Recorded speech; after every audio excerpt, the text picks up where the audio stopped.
Ayan, what's up dribblers at mga ka-shooters, kamusta? Kamusta po kayo? Gusto ko lang bigyan ng pagkilala yung ginawa ng para sa akin newborn superstar of Barangay Ginebra, San Miguel.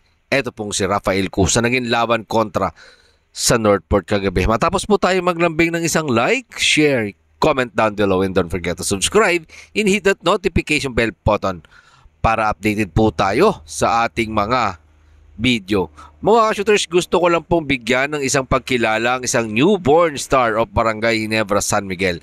Ito pong si Rafael Cu. Ako kasi mga shooters, as a coach, kukuha ko ng player or isang player na pwede kong magamit. Sure na makakatulong sa team during practice, during team practice, yung pwede mong pagkatiwalaan ng madaming minuto sa loob ng court. At mga shooters, ito din yung nakikita kong espesyal na ginawa ni veteran tactician Coach Tim Cone sa kanyang Barangay Ginebra San Miguel rookie na si Ralph Cu.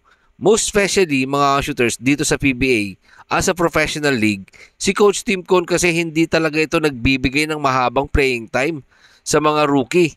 Yung bibigyan mo ng 30 to 35 minutes or more. Napaka-special na nun para sa akin mga shooters, or napaka-special na nang nakikita niya kay Ralph Cu. Ito pong si Coach Tim Cone. Pero yun ang ating nakita dito sa ginawa ni Ralph Cu.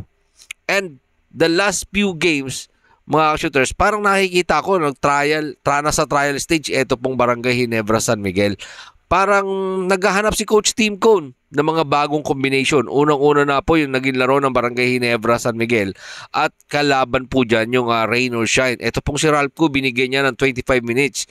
Versus Phoenix, binigyan niya ng 19 minutes playing time. Sa Meralco, 21 minutes. At nung laro po nila against San Miguel Virmen, binigyan niya ng 9 minutes itong si Ralph Cu. Pero sa tatlong huling laro ng Barangay Ginebra San Miguel, medyo humaba ang playing time na binigay ni Coach Tim Cone kay Ralph Cu. Dito nga po mga shooters, nakita natin na malaki ang tiwala sa kanya ni Coach Tim Cone. At para sa akin mga shooters na itong nakikita ko sa kanya, mabilis kasi yung decision ni Ralph Cu. Napakabilis ng kanyang decision making sa loob ng court. Malawak ang kanyang court vision, mataas ang kanyang basketball IQ.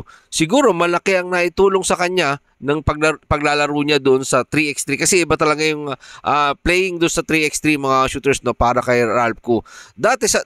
Para sa akin yung sa sistema ni Coach Tim Cone naman, na next triangle offense, more on ball movement at dapat talaga mabilis ang desisyon, malawak ang court vision, mataas ang iyong basketball IQ. Eksakto nga si Ralph Cu sa sistema ni Coach Tim Cone. Ito yung pwedeng pamalit sa favorite ni Coach Tim Cone na si Jody Vance. Kaya nakuha ng Barangay Ginebra San Miguel ang panalo kontra sa Northport Batang Pier dahil sa muntik ng triple-double performance ni Rafael Cu. Nagtalaga lang naman siya ng 24 big points mga shooters, 10 rebound at isang assist na lang, triple-double na. At mabigat pa dito, 6 sa 11 3 points ang pumasok sa kanyang pinakawalan. 6 po sa 11 3 points ang kanyang pinakawalan.